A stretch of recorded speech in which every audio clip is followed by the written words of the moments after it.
Dahil buhay pa rin ang rumors sa posibleng pagbalik ni Andre Blatch sa Gilas, kamustahin natin ang laro ni Kuya Dre sa panalo ng strong group kontra UAE.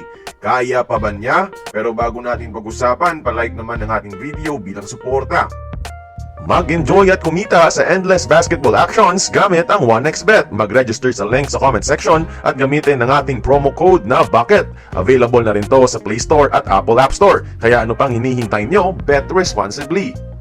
Off the bench si Andre at backup center ni Howard ang role sa koponan. Unang possession niya, pumukol na ito kaagad sa tres pero mintes. At ilang minuto pa lang sa loob, as expected, nakaramdam na ng pagod si Blatch, dala na rin ng kanyang pagiging out of shape. Pero in this game mga idol, sinusubukan niyang maging point center sa offensive half-court set na mala Nikola Jokic, feeding post players and creating shots off the dribble na doon naman siya talaga kilala sa pagiging perfect nito sa dribble drive system noong 2014. Pero 10 years later and a lot of kilograms added, naging ineffective na si Blatch, although once in a while nakakapag-create siya with his shot fake and signature behind the back. Defensively, nagiging liability na rin siya. Late sa rotations, lalo na pag-stretch ang matchup, na-out-rebound at na-outspeed. Offensively, di na siya gaya ng dati na kayang sumalaksak anytime o di kaya mag-bully ball sa ilalim. Kasabay ng pagtanda at pagtaba, pati yung footwork ni Kuya Dre nag-decline na rin. Pa-spot up na lang siya sa tres pero sa larong to, walang pumasok. In around 10 shots, scoreless si Blatch, pati free throws mintis.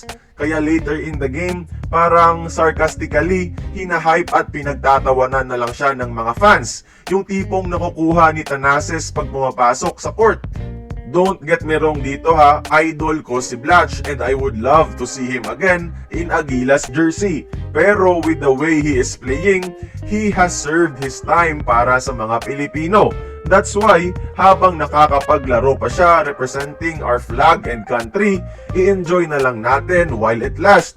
Cheer for him and give him the best curtain call he could ever have. After all, he was once our national hero.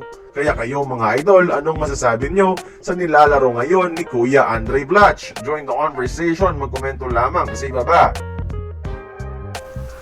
Kung nagustuhan mo ang ating video, please like, share, and subscribe. I-follow mo na rin ang ating social media platforms for more exclusive sports content. Until then, this has been Courtside Buckets. See you on the next one.